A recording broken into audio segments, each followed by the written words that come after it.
Okay, so panoorin na natin to. Mula sa Davao City, ang ngayon ay humaharap sa patong-patong na issue. Dahil kamakailan lamang ay umakyat siya sa round ball ng Coronadal City. At ang rason? Mag-money hunt. Yung mga ganyan, mga public nuisance yan mga lods Pwede naman kayo mag-money hunt, basta alam mo yun, minsan common sense na lang gagamitin mo dyan para hindi ka madala sa mali.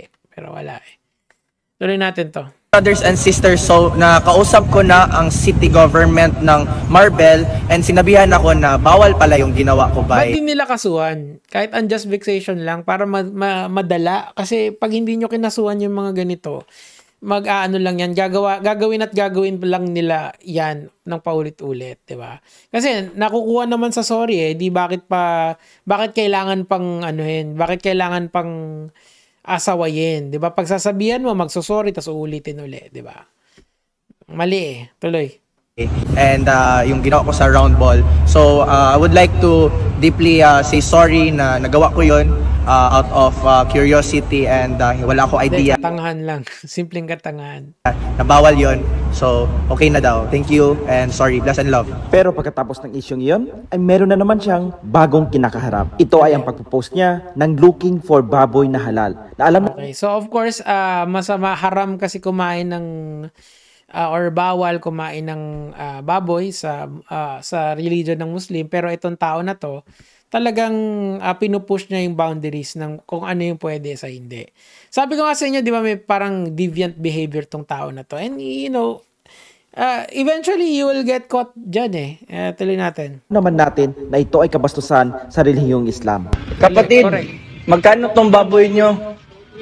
220. May baboy kayo halal? Ayun. At ito ay umani ng iba't ibang reaksyon. Naman. Mali naman yun, mga lods. Ay, nako. Ngayon, nagsosorry na naman siya. Teka lang. Pakita ko sa inyo. Sana ba yan? Kasi, ang nangyari, pinatawag siya nung vice mayor, tapos pinagsabihan siya. Pakinggan natin. 327-153 of the revised penalty. Ayan, may kaso pala, Dito, isang inisan lang ito na-publish. Tapos, tinignan ko, tama, nandun sa class. States that anyone who damages public property, like yung sa yung umakyat siya, okay? monuments or landmarks, or disturbs public order such as by climbing these structures may be penalized. Ba't hindi nila kasuhan? Meron naman pala silang legal basis para kasuhan So what are we waiting for? 'Di ba? Or kung yung isa naman, yung sa halal, meron kasing yung religious feelings na tinatawag, offending religious feelings. Dapat kasuhan 'yan. Wag niyong pagbigyan ng pagbigyan kasi mamimihasa lang 'yan. Hangga't hindi nyo kinakasuhan yan, mamimihasa lang yan at gagawin niya lang yung mga yan. Kasi nakakapag-sorry, papatawag nyo dyan, parang mas okay pa nga yan sa kanya kasi ang dami niyang clout dyan di ba? Hindi ko maintindihan Etong si brother kasi, ang tawag dyan kasi clout goblin. Kahit ano gagawin para sa clout, di ba? Anyway, tuloy natin. Parang hindi na ito maulit. Oo. Kasi, yung sinasabi mo, nga nung gibutangan mo ng hagdan, kung di pwede ay sa tao, bakit? Manulimpyo ka? Ang hagdan, gibutang ng binhaga, 1 million followers. Hindi sa ganun. Kasi ganyan yan Tapos napatawag na naman yata siya dyan kasi nga, bukod sa umakyat siya, yung about sa mga Muslim naman. Teka. Hanapin natin yung napatawag na naman siya. Again, 2 beses sa isang span of a span of ilang araw lang. Teka. Alam ko pinost niya pa dito 'yan Ito yata 'yun So just an update, pumunta na ako sa National Muslim Commission office kanina and nakausap ko na si RD through phone, pero I need to go back on Monday daw kasi pupunta siya ng Monday, wala pa siya ngayon sa office. So I'll update you on that. Bless and love. Oy! God. Bakit kaya, kaya yun? Sana kasuhan nyo na lang kasi pag kinausap nyo yan, parang sisikat lang yan uli Ito yung kita mo, ito yung stunt niya. Imbis tanggalin niya kasi pinagalitan na siya, ginawa niya, pinost pa rin niya, di ba? So, ibig sabihin, hindi siya talaga truly sorry dun sa ginawa niya. Ibig sabihin, yung usap nila dun sa vice mayor, parang wala lang sa kanya, di ba? Okay guys, morning Ang mahirap lang kasi dyan, baka pamarisan ng mga tao na nakikita nila, oy, sumisikat ako gamit tong paraan na to. Gagawin ko na lang ng gagawin. 'Di ba? Aakyat dito, aakyat doon, magiging public nuisance, magpo-post ng something na hindi naman maganda, magkakaroon alam mo 'yun, yung rage bait for the sake of clicks and likes, 'di ba? Guys, naanapod ko'y feelings, brother. Sana naman yun. 'Di ba? So, ewan ko ba dito sa tao na to. Ayan yung problema kasi sa inyo. You really like making this type of people famous, 'di ba? So, pagka naging famous yung mga yan, kahit ano na lang gagawin nila for the sake of clout, 'di ba? They would not respect ito, tingnan natin. Ha? I-check daw. So, 'di ba may umakyat din, nandamay pa siya. So, I hope yung yung municipality nito grow some balls and file a case against this guy. Kasi ayan kita mo, literal na yan yung iniiwasan natin baka pamarisan siya.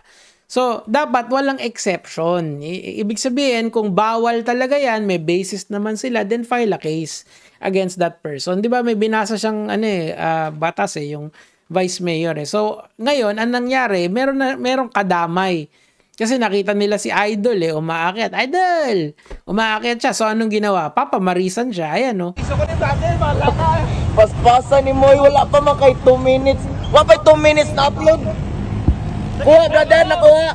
Ipakita ko nakuha. Kuha ni brother, bye. Okay, nakuha na. Ayan, no? Parang, syempre, peace and love kasi madaming natutuwa, pero totoo lang, it's a very dangerous maneuver yung ginagawa nila, di ba? Tingnan natin dito. Eto. Ano ba to?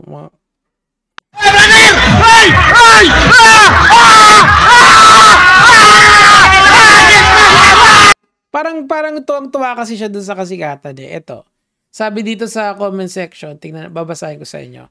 Persona non grata incoming. Hindi rin kasi wala man lang ginawa yung city I think it's a criminal case kasi nagbe-basis naman si Madam Hindi ko lang alam kung bakit hindi pa tuluyan kasi hindi ko kasi maintindihan yung iba. Hinamon ka ni TG Sultan Kudarat daw at Maguindanao. May premyo. Ano ba yan?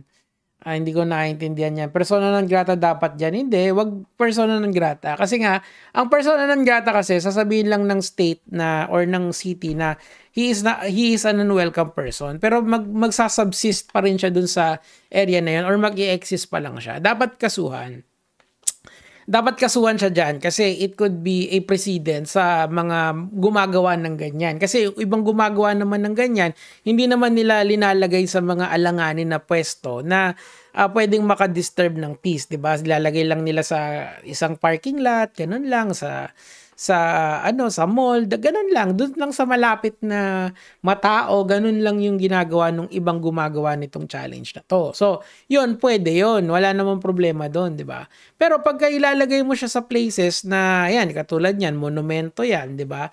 Na ang nagbabayad niyan ay yung gobyerno nitong city na to, di ba? Yung magme-maintain niya, nagpapaganda niyan. Ibig sabihin, it's not for you to use for content. Kung gagamitin mo for content, make sure na gagalangin mo yung pasilidad or magpapaalam ka doon sa city kung pwede yung ganyan. Pero wala na nagawa na May gumaya na, may gumawa na ng content And then, yung isa naman, yung sa halal, kung alam nyo, kung si Pura Luca Vega ay kinasuhan ng mga Kristiyano because of the song and dance na ginawa niya, dapat itong tao na to should also be held on the same account, di ba? Bakit? Kasi yung sinabi niya is equally offensive to the Muslim as it is to doon sa mga Kristiyano na nagalit kay Katoliko, na nagalit kay Pura Luca Vega. Di ba kinasuhan yan? So, dapat talaga magtanda. Kasi, look, etong tao na to is prominente to sa Facebook, sa TikTok, and sa, wala yata siya sa YouTube eh. Pero, given all of his reach, maraming nakakapanood sa kanya, and marami rin nagre-react sa mga ginagawa niya. So, ibig sabihin talaga, yung presence niya online is significant. Now, if you are not going to make an example out of him, paano pa yan, di ba?